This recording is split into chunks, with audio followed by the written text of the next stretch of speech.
Good afternoon. What we're doing here today is removing this load-bearing wall. Homeowners want an open concept. Very desirable nowadays.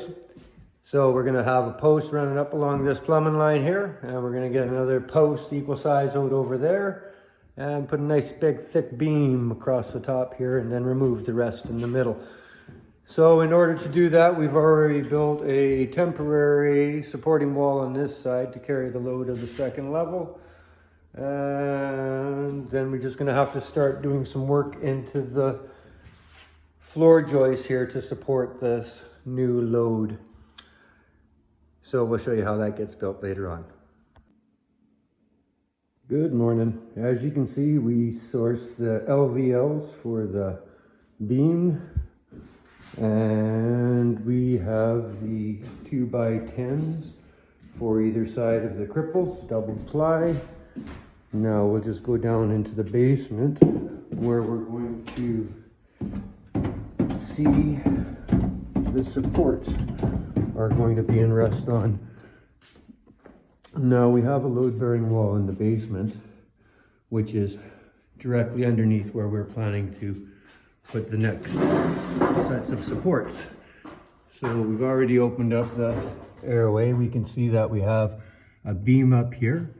This actually is tubing for the in-floor heating of the main level, and this is your high velocity forced air heating coming through here. So you got to be careful of all these things when you're setting up your support.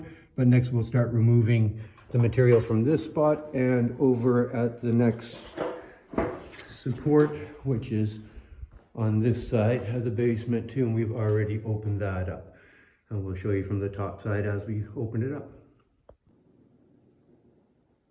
Now we have the first part of the supporting post going in. This would actually be a common stud inside a wall, leading with a couple of cripples on the inside to carrying the bearing load of the beam. So both sides, both posts now have been put into place. They've been plumbed and fastened. So now we're going to start putting the cripples on.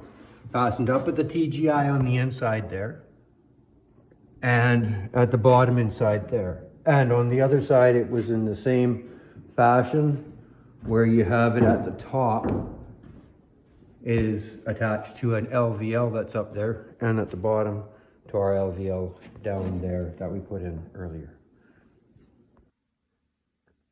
Now you see we got the double ply cripples in place. They're set on either side of the clear span. There are 2 plies of 2x10 on either side of the beam.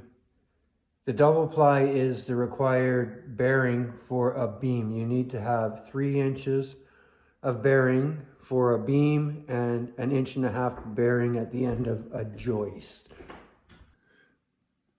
When you're establishing where you're putting your wall, you have to always, as you see, the TGI here has got a splice right in the center of the load in the beam below.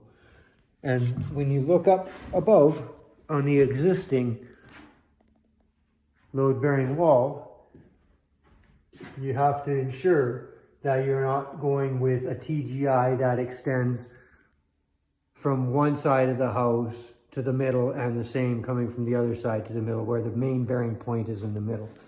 In this case here, we have a cantilevered floor joist which extends to another beam that is directly in line with that stairwell over there, which leads to mono trusses going across the kitchen roof. There is the first ply of the LVL beam in place. It is being held a bit back from the edge of that post, from the edge of the existing bearing wall.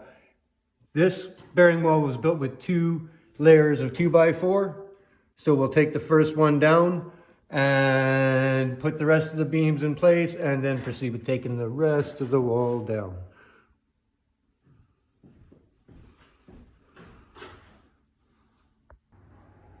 Okay folks, there you have it.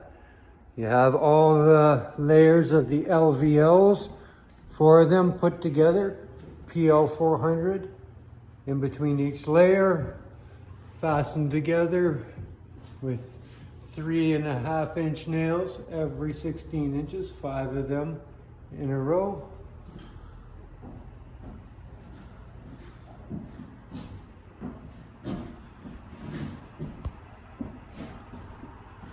Just that easy.